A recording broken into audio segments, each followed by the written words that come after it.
Hello student, GK भाई Devendra sir की class में आपका फिर से हार्दिक स्वागत है। अब तक हमने ऋग्वैदिक और उत्तर वैदिक काल के बारे में पढ़ा और उत्तर वैदिक काल के बारे में हमने खासकर राजनीतिक और धर्म के बारे में पढ़ा। हमने ये भी देखा कि सिंधु सभ्यता, ऋग्वैदिक सभ्यता और उत्तर वैदिक सभ्यता के क्रमशः राजनीतिक और धर्म में क्या क्या अंतर था, क्या नवाचार एक तरह से आते हैं। आज हम उत्तर वैदिक सभ्यता या उत्तर वैदिक संस्कृति जिसको कहा जा रहा है उसी को हम आगे बढ़ाते हैं और इसके सामाजिक जीवन की बात करते हैं। समाज में हम देखते हैं कि जहां सिंधु सभ्यता का जो समाज था वहां मात्र सत्तात्मक सामाजिक ढांचा होता है और ऋग्वैदिक समाज जो था उसमें पितर सत्तात्मक सामाजिक ढांचा था। तो सिंधु सभ्यता या हड़प्पा सभ्यता की बात करें तो ये मात्र सत्तात्मक था। ऋग्वैदिक समाज की बात करें तो ये पितर सत्तात्मक था।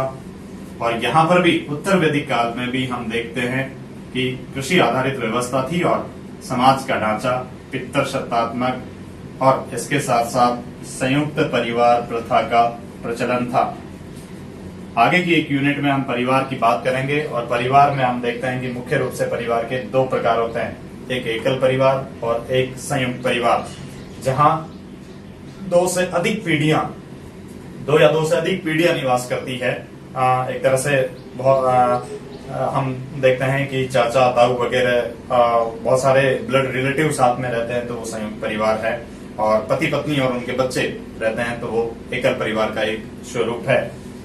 तो पितर सत्तात्मक सामाजिक ढांचा उत्तर वैदिक संस्कृति में भी था और संयुक्त परिवार प्रथा का भी प्रचलन था। यहाँ पर समाज में हम देखते हैं कि इस समय मुख्य खाद्यान्न जो है वो सिंधु और वैदिक संस्कृति से थोड़ा सा भिन्न हो जाता है। मुख्य खाद्यान्न यहाँ गेहूं और चावल होता है।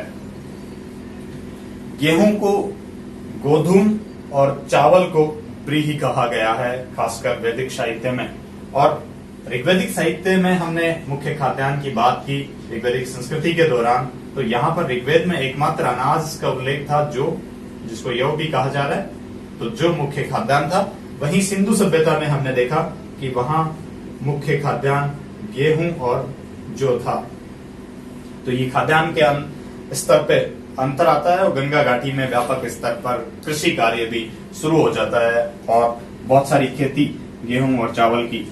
चावल के लिए हमें व्रीहि शब्द और धान भी कह देते हैं और गेहूं के लिए गोधूम शब्द मिलता है।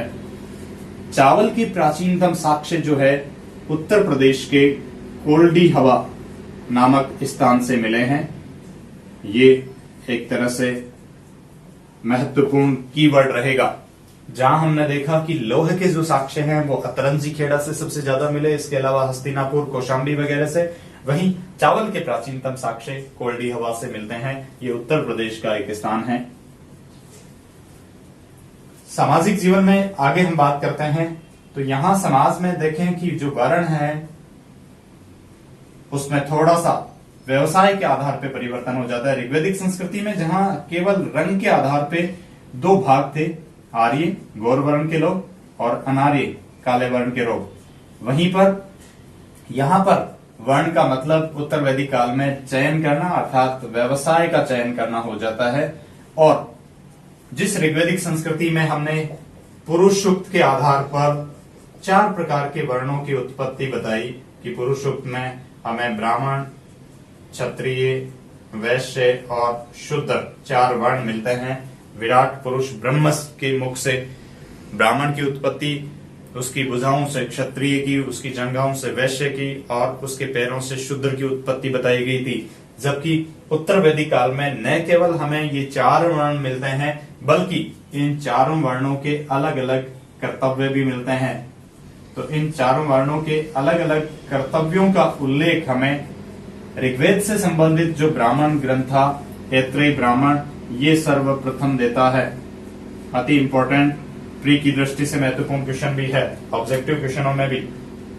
ऐत्रेय ब्राह्मण में हमें सबसे पहले 4 वर्णों के अलग अलग कर्तव्यों का विवरण मिलता है, जबकि ऋग्वेद के 10वें मंडल के पुरुष सूक्त में 4 वर्णों की उत्पत्ति का उल्लेख मिलता है। जबकि हमने सिंधु सभ्यता में देखे कि 4 वर्ण नहीं थे, बल्कि समाज में सामान्यतः 4 वर्ग एक तरह से शिल्पी व्यापारी वर्ग माने जाते थे।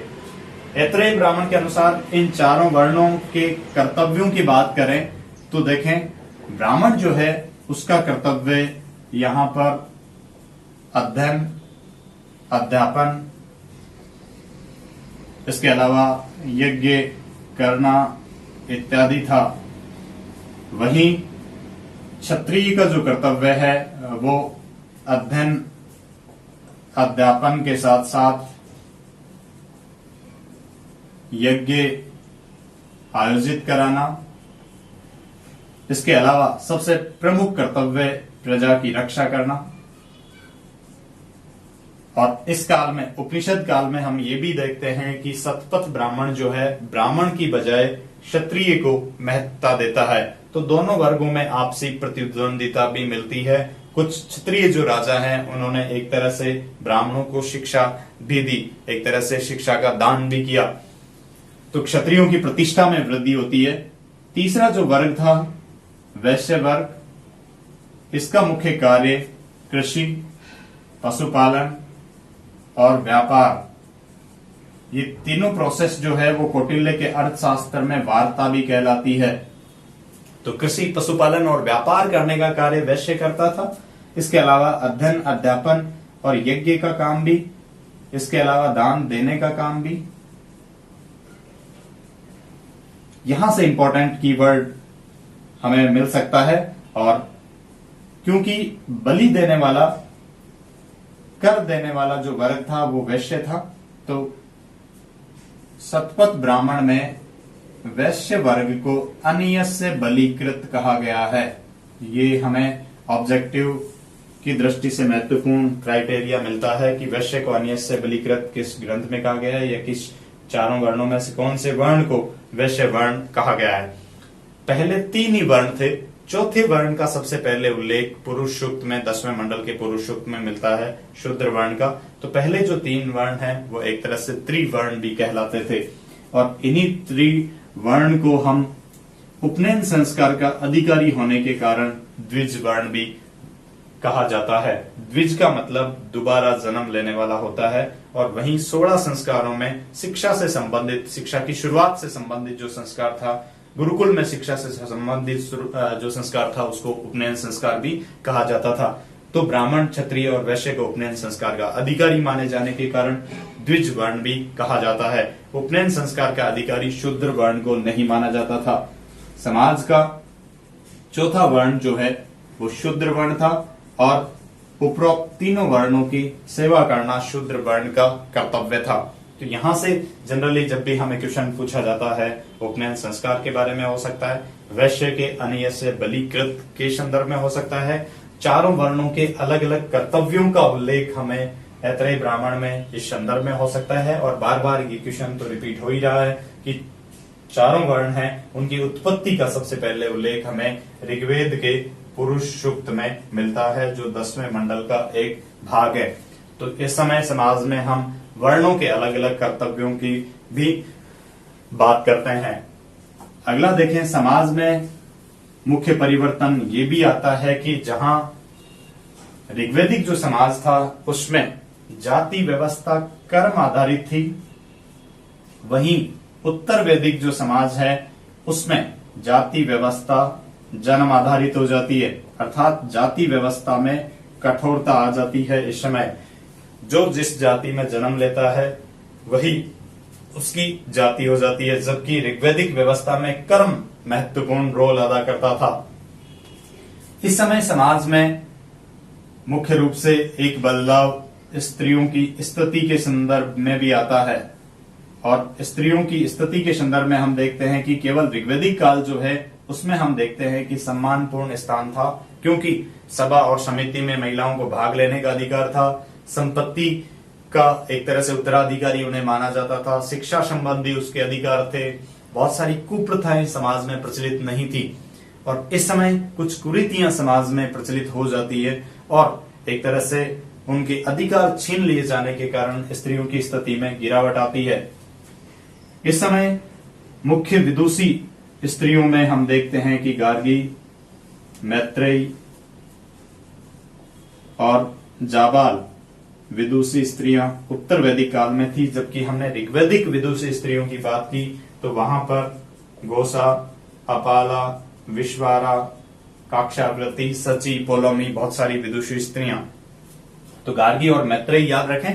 जनरली हमें यह पूछा जाता है कि निम्न में से कौन उत्तर वैदिक काल की विदुषी महिला थी या कौन ऋग्वैदिक काल की नहीं है, तब थोड़ा सा ज्यादा सरल हो जाएगा।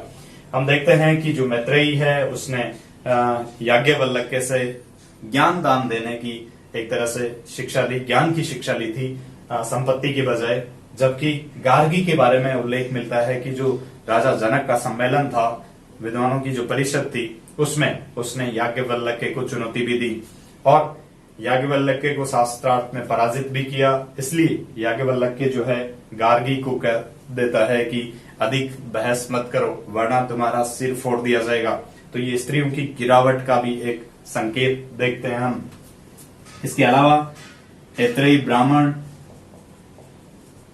मैत्रायणी संहिता, इनमें हमें पुत्री को एक तरह से दुख का स्रोत बताया गया है। तो इस संदर्भ में भी हम देखते हैं कि महिलाओं की स्थिति में उस समय थोड़ी गिरावट आती है।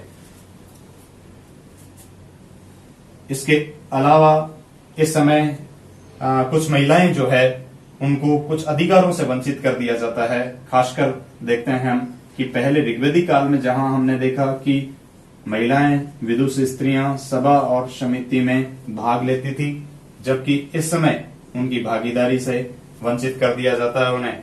इसके अलावा उनको संपत्ति संबंधी अधिकार से भी वंचित कर दिया गया।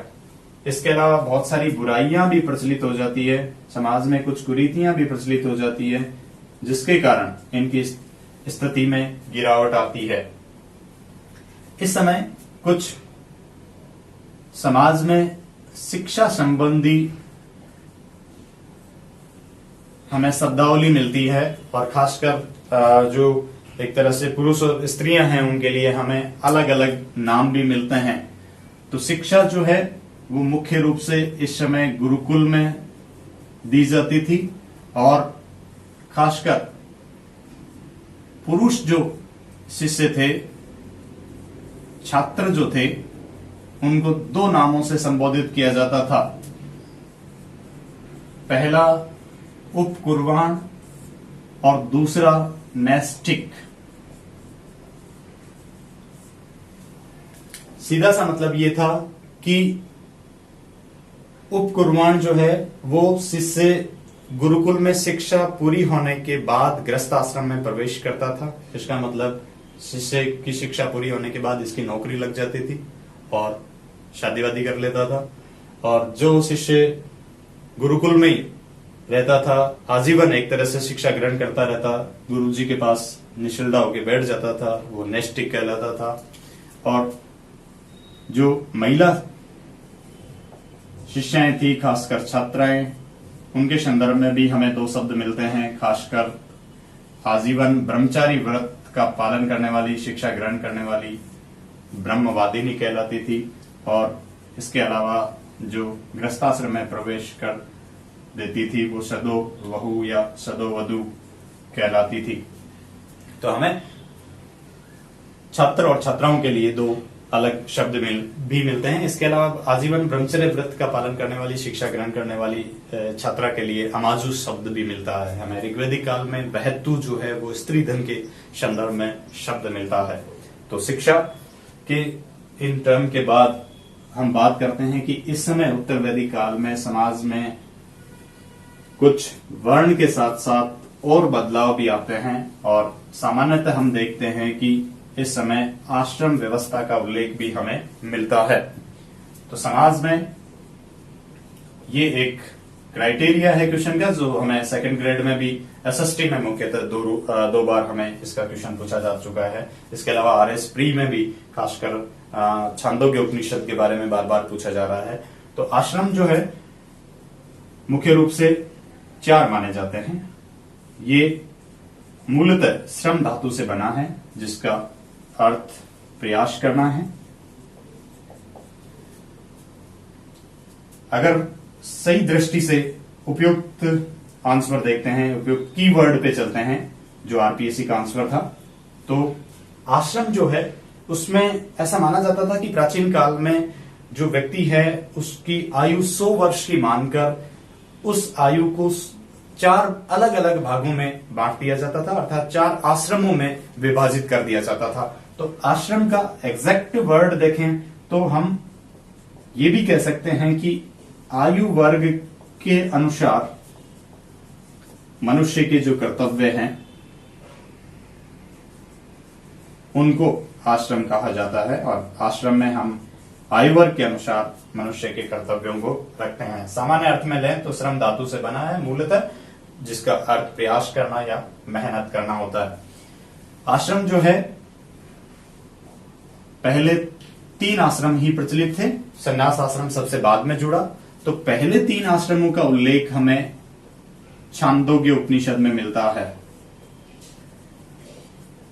ये इंपॉर्टेंट बात, पहले 3 आश्रम का मतलब ब्रह्मचर्य, गृहस्थ और वानप्रस्थ आश्रम।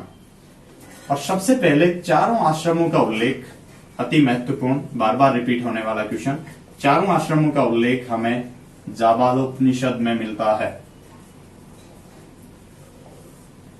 तो सबसे पहले 3 ही आश्रम थे, तीनों आश्रमों का उल्लेख तो छांदोग्य उपनिषद देता है, वहीं 4 आश्रमों का सबसे पहले उल्लेख हमें जाबालोपनिषद में मिलता है।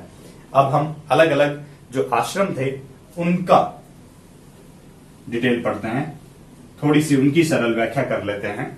सबसे पहले देखते हैं कि आश्रम आता है ब्रह्मचर्य। ब्रह्मचर्य एक व्रत भी है, और खासकर जैन और बौद्ध में हम देखते हैं कि जहां बौद्ध में ब्रह्मचर्य, सत्य, अहिंसा, अस्तेय, अपरिग्रह और ब्रह्मचर्य को पंचशील कहा गया है, वहीं जैन धर्म में ये महाव्रत और अणुव्रत के नाम से भी प्रसिद्ध हैं। ये एक तरह से नैतिक कर्तव्य के बारे में बात करते हैं, तो ब्रह्मचर्य शब्द और सत्य, अहिंसा जैसे शब्द यूज लेते हैं।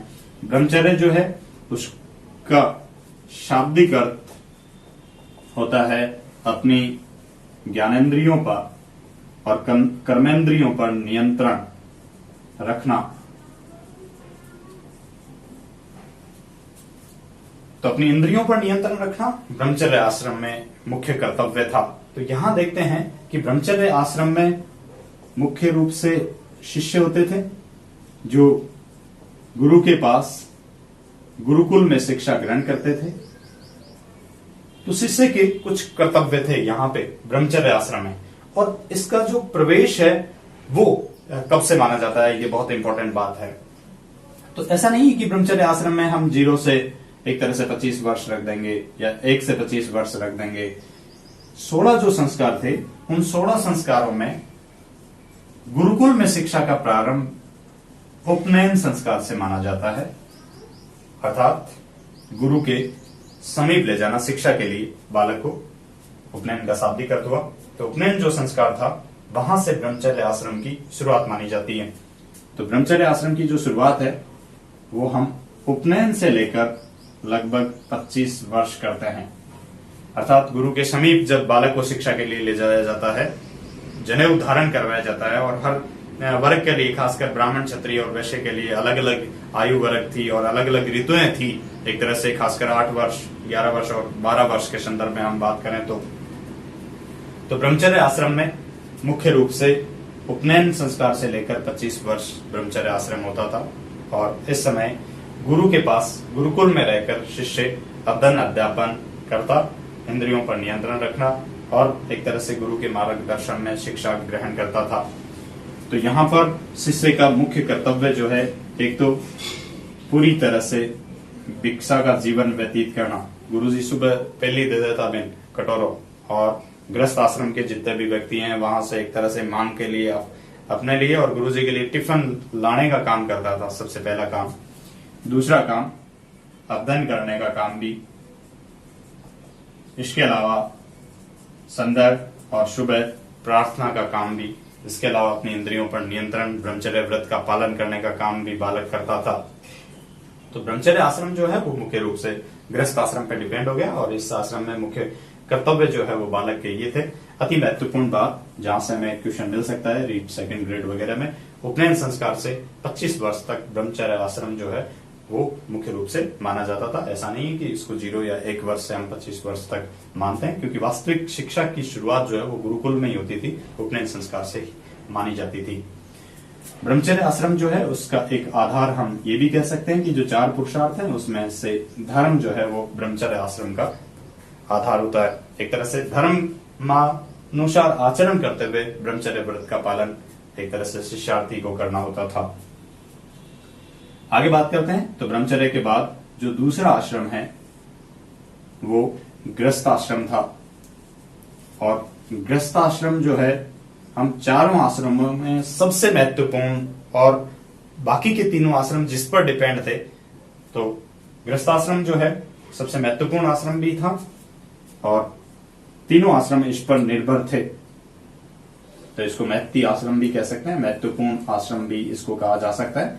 और यहां पे हम देखते हैं कि 26 वर्ष से 50 वर्ष तो सामान्यतः मान लिया जाता है कि आयु वर्ग के अनुसार अगर हम देखते हैं तो, लेकिन 16 संस्कारों में एक संस्कार था विवाह संस्कार। तो गृहस्थाश्रम की वास्तविक शुरुआत होती थी विवाह संस्कार से, और यहां से लेकर 50 वर्ष तक गृहस्थाश्रम जो है मुख्य रूप से माना जाता था। पहले के काल में बहुत सारे धर्मसूत्र ये भी कहते हैं कि बिना वानप्रस्थ के सीधा संन्यास आश्रम में भी एक तरह से व्यक्ति गमन कर सकता है, और आजकल थोड़ा सिस्टम उल्टा हो गया है इसका, क्योंकि विवाह संस्कार पहले हो जाता है और ब्रह्मचर्य आश्रम जो है पढ़ाई वाला काम बाद में होता है, और इसके अलावा पहले संन्यास आश्रम वाला काम भी हो जाता है कई बार, और गृहस्थ आश्रम का काम भी बाद में। तो गृहस्थ आश्रम जो है वो सभी आश्रमों का आधार हम कह सकते हैं। यहाँ पे मुख्य रूप से विवाह संस्कार के बाद 50 वर्ष की आयु तक ये आश्रम माना जाता था। बाकी के तीनों आश्रमों का आधार भी था। इस आश्रम में व्यक्ति 3 ऋण 5 यज्ञों का संपादन भी करता था। 3 ऋण और यज्ञों की हम आगे बात करते हैं। तो गृहस्थाश्रम जो है तीनों आश्रमों का आधार है। विवाह संस्कार से 50 वर्ष तक माना जाता है, और सभी आश्रमों में सबसे महत्वपूर्ण देखा जाए तो भी गृहस्थाश्रम है। और गृहस्थाश्रम में हम देखते हैं कि जो पुरुषार्थ हैं उसमें मूल रूप से तो धर्म था ही था, इसके साथ साथ काम और अर्थ, इन 3 पुरुषार्थों की प्राप्ति खासकर गृहस्थ आश्रम में होती थी। एक तरह से काम के द्वारा यौनेच्छाओं की पूर्ति होती है, संतानोत्पत्ति की जाती थी, और आजीविका जो कमाने का काम है, एक तरह से अर्थ की उत्पत्ति भी, या जो अर्थोपार्जन है वो भी हम गृहस्थ आश्रम में मान सकते हैं। मूलतः दोनों के मूल में धर्म जो है वो मुख्य रूप से आधार था। धर्म पुरुषार्थ दोनों का आधार मान सकते हैं हम। आगे बढ़ते हैं और 3 ऋण की बात कर लेते हैं। हमने ऋग्वैदिक काल जब पढ़ा वहां देखा कि एक शब्द था ऋत। ऋत में सृष्टि की प्राकृतिक, कर्मकांडीय और नैतिक व्यवस्था को ऋत कहा जा रहा है। प्रत्येक वेद का अपना जो पुरोहित था उसको ऋत्विज कहा जा रहा था, और जो कर्तव्य हैं जनरली उनको हम ऋण भी कह देते हैं, कर्ज के संदर्भ में, जिम्मेदारी के संदर्भ में। तो इस समय जो है वो 3 ऋण प्रचलन में थे। इनको त्रिऋण भी कहा जाता है। एक तरह से देवताओं के प्रति कर्तव्य व्यक्ति का, इसके अलावा ऋषियों के प्रति कर्तव्य, और पितृ ऋण संतानोत्पत्ति के द्वारा। तो त्रिऋण में यज्ञ के माध्यम से देवताओं को खुश करना, देव ऋण जो है वो उससे कुऋण होना माना जाता था। ऋषियों ने, गुरु ने जो ज्ञान दिया है वो मौखिक परंपरा के माध्यम से आगे बढ़ाना, ऋषि ऋण से उऋण होने का काम था। जबकि विवाह संस्कार के उपरांत संतानोत्पत्ति द्वारा अपनी वंशवृद्धि बढ़ाना एक तरह से पितृ ऋण से मुक्ति मानी जाती थी। तो ये 3 प्रकार के ऋण जो है वो भी गृहस्थ आश्रम का व्यक्ति ही संपादित करता था। और इसके अलावा 5 यज्ञ, या इनको हम महायज्ञ भी कह देते हैं। अब देखें कि राजनीतिक जीवन में हमने बात की कि राजा जो है उसके द्वारा संपन्न किए जाने वाले यज्ञ अलग थे, जैसे अश्वमेध यज्ञ, जैसे राजसूय यज्ञ, वाजपेयी यज्ञ, सूलगव यज्ञ। और गृहस्थी व्यक्ति जो है उसके द्वारा किए जाने वाले यज्ञ अलग थे। और गृहस्थी व्यक्ति निम्न प्रकार के 5 महायज्ञों का संपादन करता था। नंबर 1, एक तरह से हम कह सकते हैं ब्रह्म के प्रति कर्तव्य जो था उसको ब्रह्म यज्ञ कहा जाता है। देवताओं को यज्ञ के द्वारा खुश करना देव यज्ञ कहा जाता था। इसके अलावा पूर्वजों को पितृ यज्ञ,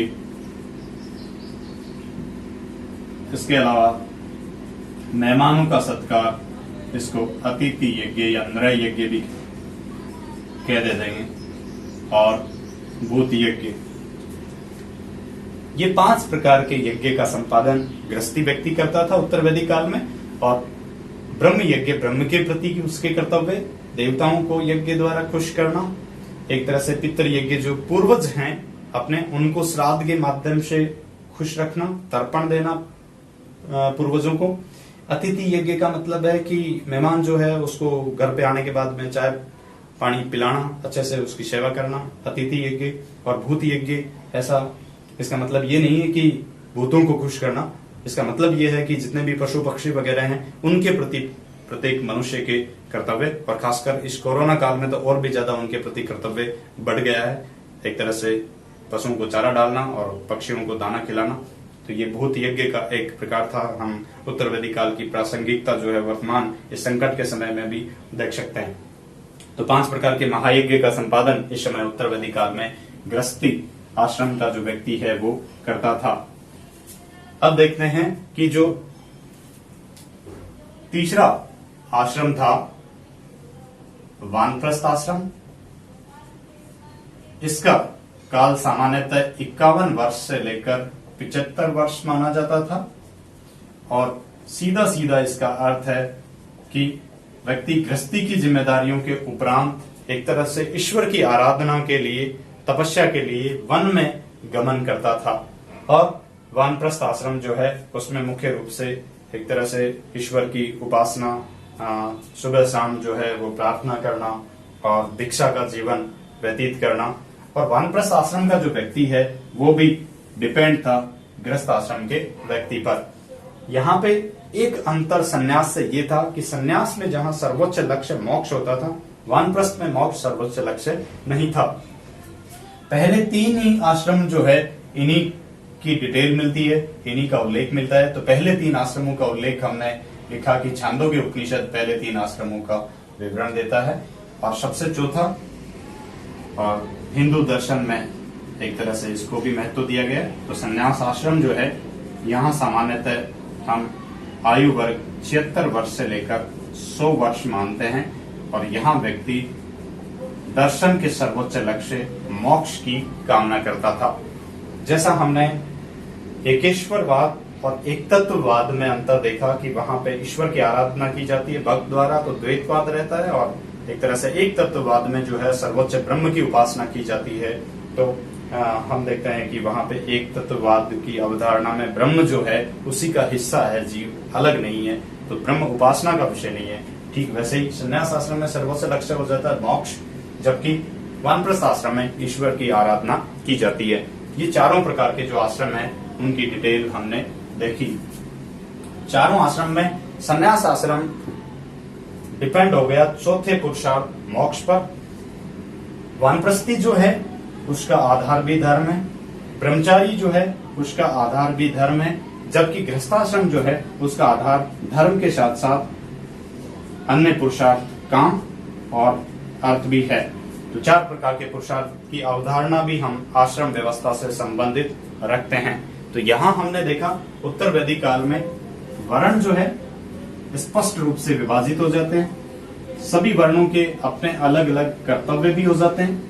इसके साथ साथ हमें 4 प्रकार की आश्रम व्यवस्था का उल्लेख भी मिलता है कि 4 प्रकार के जो आश्रम थे वो आयु वर्ग के अनुसार विभाजित थे और प्रत्येक आश्रम में व्यक्ति के अलग अलग कर्तव्य होते हैं। इसी समय हमें पुरुषार्थ की कॉन्सेप्ट भी मिलती है। और इसका शाब्दिक अर्थ देखें तो पुरुष के उद्देश्य या पुरुष के जो लक्ष्य हैं, पुरुष के जो प्रयोजन हैं, उसको सामान्यतः पुरुषार्थ कहा जाता है। ये आश्रम व्यवस्था पे भी निर्भर है। प्रत्येक व्यक्ति के एक तरह से जीवन में जो निश्चित लक्ष्य हैं उनको हम पुरुषार्थ कह रहे हैं। पुरुषार्थ मुख्य रूप से 4 आते हैं। पहला पुरुषार्थ है धर्म, और धर्म जो है इसका मतलब यहाँ पर रिलीजन से नहीं है, धर्म का मतलब कर्मकांड से नहीं है। धर्म दृढ़ धातु से बना है जिसका अर्थ धारण करना है। दूसरे शब्दों में धर्म का अर्थ कर्तव्य भी हम कह सकते हैं। विद्यार्थी का धर्म जो है जैसे अध्ययन करना है, शिक्षक का धर्म जैसे शिक्षा देना है, पढ़ाना है। तो कर्तव्य के संदर्भ में हम धर्म शब्द जो है वो यूज लेते हैं। धर्म के 10 लक्षण जो है वो मनु ने बताए हैं। धर्म जो है वो पहला पुरुषार्थ है, प्रथम पुरुषार्थ है, और 3 आश्रमों का आधार भी है। खासकर ब्रह्मचर्य, गृहस्थ और वानप्रस्थी का आधार धर्म है। धर्म के बाद दूसरा जो पुरुषार्थ है उसको हम सामान्यतः अर्थ कह देते हैं, और अर्थ जो है वो खासकर पैसे और अन्य संपत्ति के संदर्भ में भी इसका यूज लिया जाता है। खासकर जीविकोपार्जन जो है उसके साधन जो है वो धर्म आधारित होने चाहिए, और सभी जो भौतिक संपत्ति है उसको हम धर्म में अर्थ में इंक्लूड करते हैं। और अर्थ जो है उसमें उसके बारे में महाभारत भी कहता है कि सर्वतरम कांचनम आसीत, अर्थात सब कुछ अर्थ पर निर्भर है। फिल्म इंडस्ट्री भी कह देती है कि टका ही कर्मा टका ही धर्मा। पैसा जो है वो बहुत कुछ एक तरह से समस्याओं का समाधान कर देता है। तो अर्थ जो है वो महाभारत और फिल्म उद्योग के संदर्भ में हम देख सकते हैं कि बहुत ज्यादा यूज लिया जाता है इस वर्ड को। और अर्थ के लिए एक विद्वान, एक दार्शनिक चार्वाक है, वो इसको साधन पुरुषार्थ कह देता है, जबकि अन्य जो दार्शनिक है वो भी एक तरह से अर्थ को साधन पुरुषार्थ कहते हैं। लेकिन चार्वाक केवल 2 ही पुरुषार्थ मानता है, अर्थ और काम। काम को वो सर्वोच्च लक्ष्य मानता है, साध्य मानता है, जबकि अर्थ को साधन। जबकि अन्य जो दार्शनिक है, भारतीय चिंतन परंपरा है, उसमें धर्म, अर्थ और काम है, इनको साधन पुरुषार्थ कहा गया है, और मोक्ष को साध्य पुरुषार्थ, सर्वोच्च पुरुषार्थ माना गया है। तो अर्थ का मतलब पैसा है, धन संपत्ति है, और ये साधन पुरुषार्थ भी है। तीसरा, काम का शाब्दिक अर्थ यौन इच्छाओं की पूर्ति है, जहां चार्वाक जो है काम को साध्य पुरुषार्थ मानता है, जबकि अन्य भारतीय दर्शन परंपरा इसको साधन पुरुषार्थ मानती है।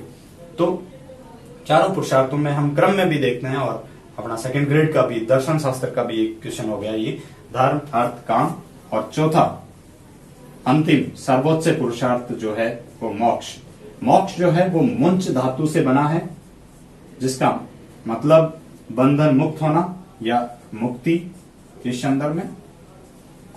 यहां पर मुक्ति शब्द का अर्थ जो है हम अलग अलग विचारधारा, संप्रदाय और दर्शन में अलग अलग ले सकते हैं। जैसे शंकराचार्य कहते हैं कि जो ज्ञान है वो एक तरह से मोक्ष है, तो अज्ञान जो है वो बंधन कहा जा सकता है, तो अज्ञान से मुक्ति मोक्ष है।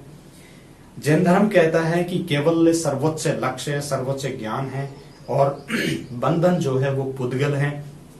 तो वहां पर पुद्गल जो है उनको नष्ट करना, जीव द्वारा पुद्गलों को नष्ट करके केवल्य की प्राप्ति कर लेना मोक्ष है। जो बौद्ध है वो ये कहता है कि अविद्या जो है वो बंधन का कारण है, तो अविद्या को हटाना, विद्या की प्राप्ति करना, एक तरह से तृष्णा का नाश करना मोक्ष है। तो मोक्ष के अलग अलग विचारधारा के अनुसार अलग अलग हम अर्थ ले सकते हैं। मोक्ष का शाब्दिक अर्थ हो गया बंधनों से मुक्ति, और भारतीय दर्शन में अपन देखें तो सर्वोच्च लक्ष्य जो है वो मोक्ष है, सर्वोच्च पुरुषार्थ भी इसको कहा जाता है। इस मोक्ष को हम साध्य पुरुषार्थ भी कह देते हैं, और अन्य 3 जो पुरुषार्थ हैं उनको हम साधन पुरुषार्थ भी कह देते हैं। चार्वाक एकमात्र ऐसा विद्वान है जो धर्म और मोक्ष को मानता नहीं है, क्योंकि इनका प्रत्यक्ष नहीं हो रहा, केवल 2 ही पुरुषार्थ मानता है, अर्थ और काम।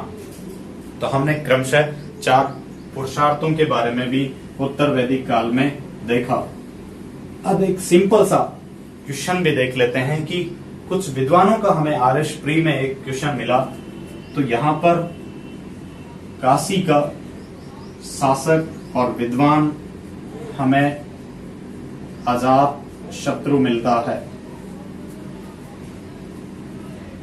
हमें विदय जो है मिथिला, यहाँ का विद्वान और शासक जनक मिलता है जो सीता का पिता भी है।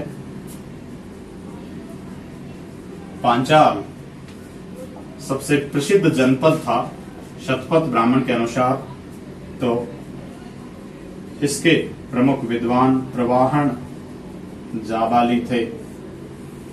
तो ये हमें कुछ दार्शनिक राजाओं का भी हमें उत्तर वैदिक काल में उल्लेख मिलता है, अर्थात कुछ क्षत्रियों ने शिक्षा भी ग्रहण की और एक तरह से ब्राह्मण वर्ग को भी शिक्षा दी।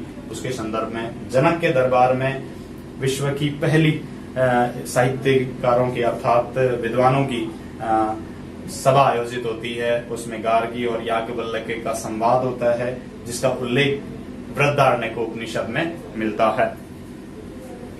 उत्तर वैदिक काल में हमने समाज के बारे में मुख्य रूप से वर्ण व्यवस्था, स्त्रियों की स्थिति और इस संदर्भ में देखा।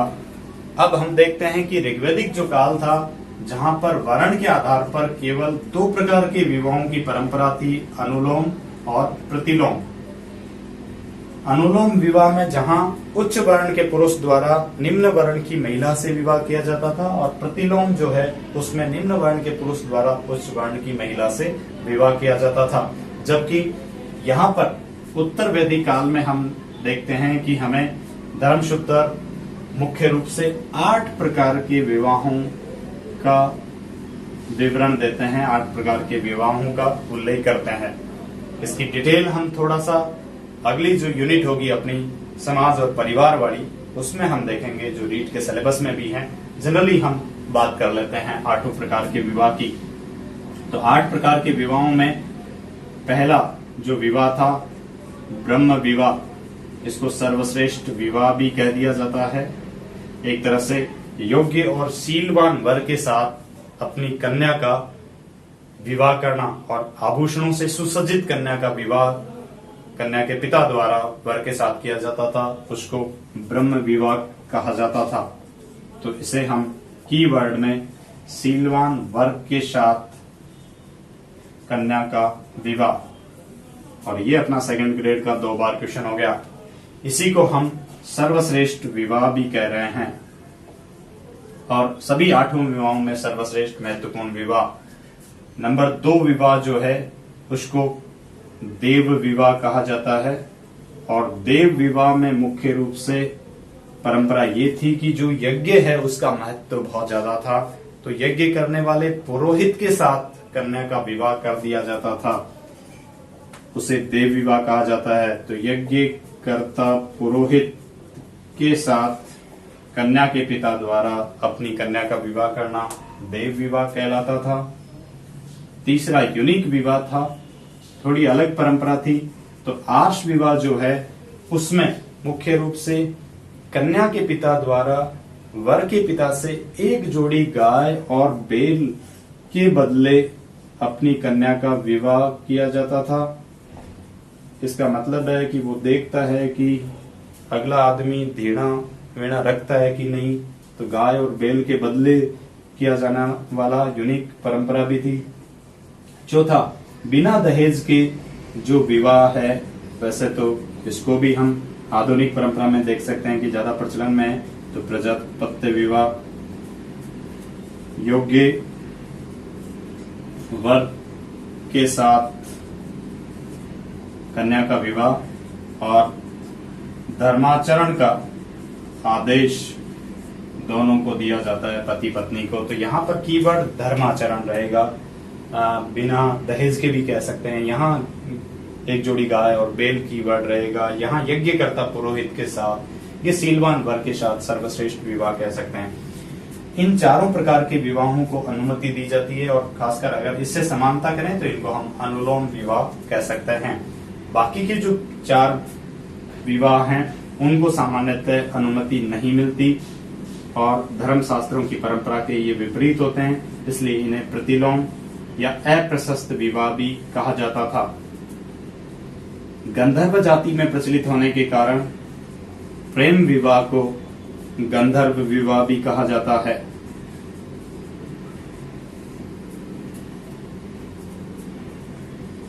असुर विवाह जो था, उस विवाह में मुख्य रूप से कन्या का मूल्य देकर विवाह किया जाता था। कन्या को खरीद के विवाह किया जाता था, उसको असुर विवाह कहा जाता है।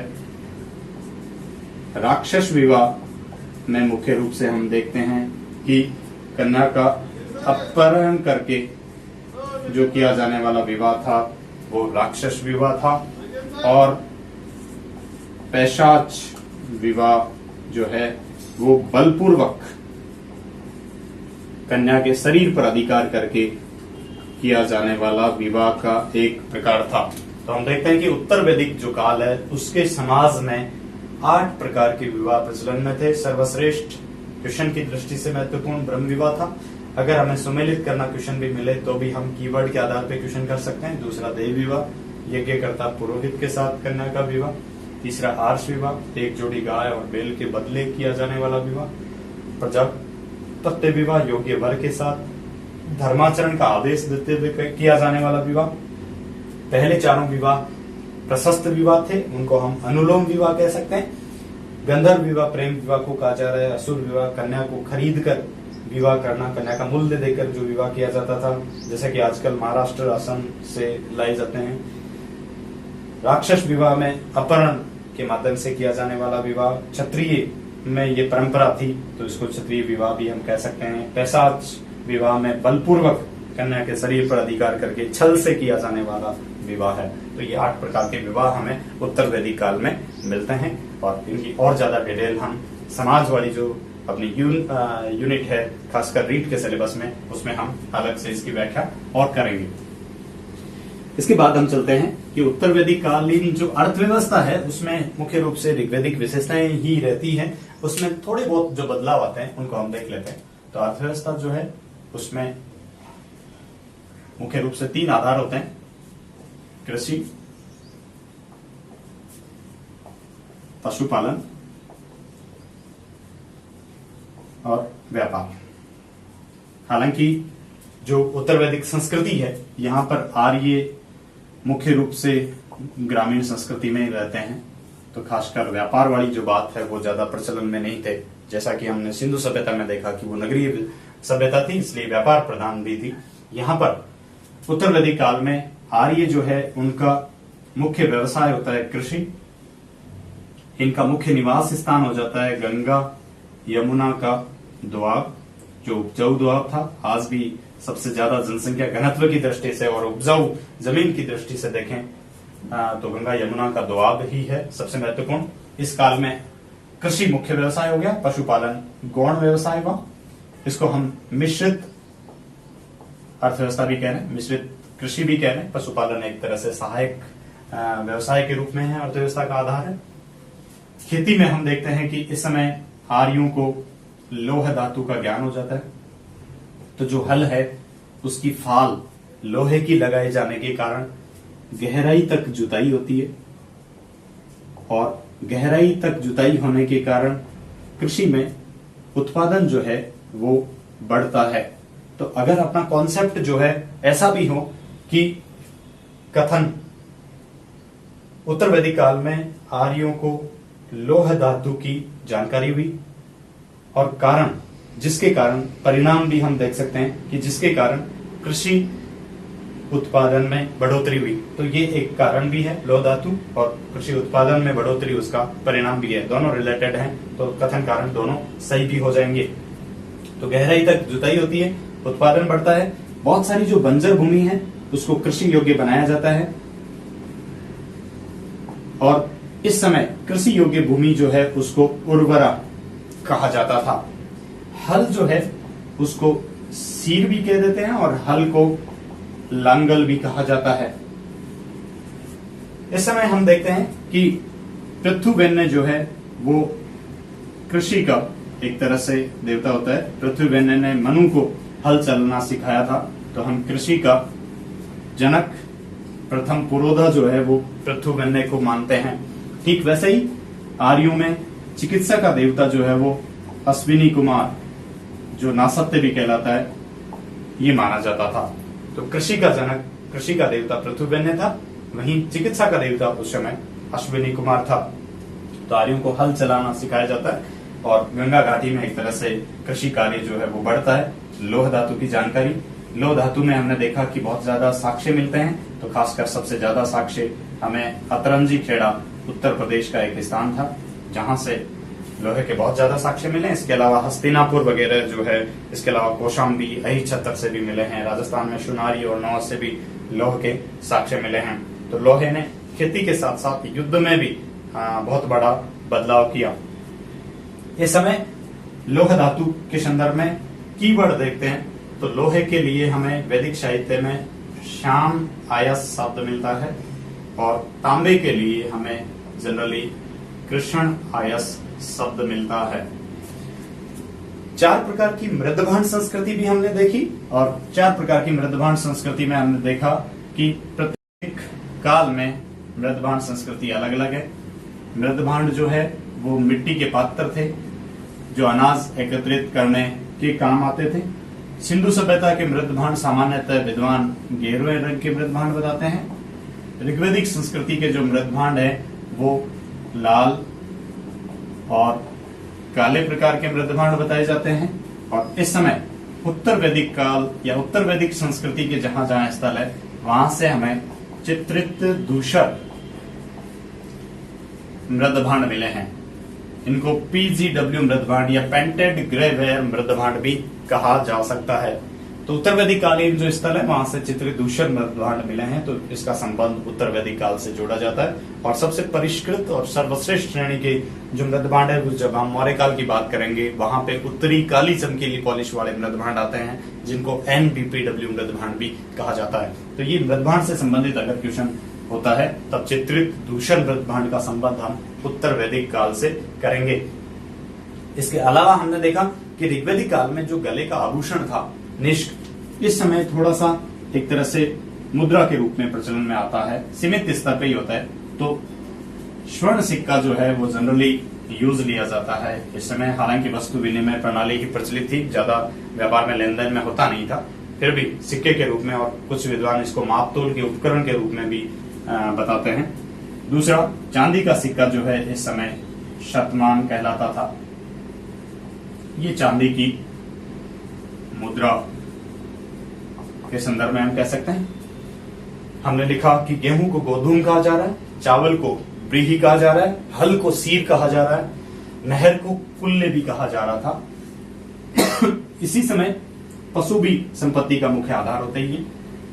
तो हमें कृषि की कुछ एक प्रक्रियाओं के बारे में भी जानकारी मिलती है। तो सबसे इंपॉर्टेंट ये क्वेश्चन भी हो सकता है अपना कि शतपथ ब्राह्मण जो है वो कृषि की 4 प्रोसेस के बारे में, 4 प्रक्रियाओं का उल्लेख करता है। और ये चारों प्रक्रियाएं क्रमशः आप याद रखें। ये अपना PCS का क्वेश्चन भी हुआ।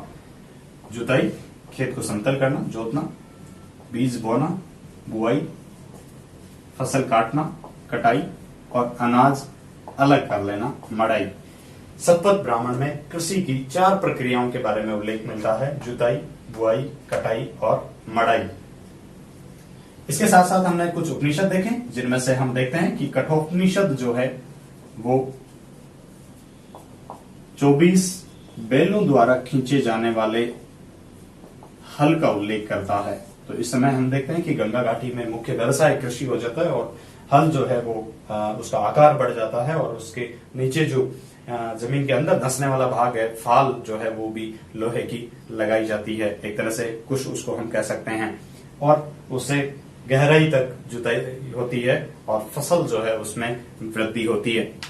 तो ये हमने देखा कि मुख्य रूप से समाज और अर्थव्यवस्था में बदलाव आए।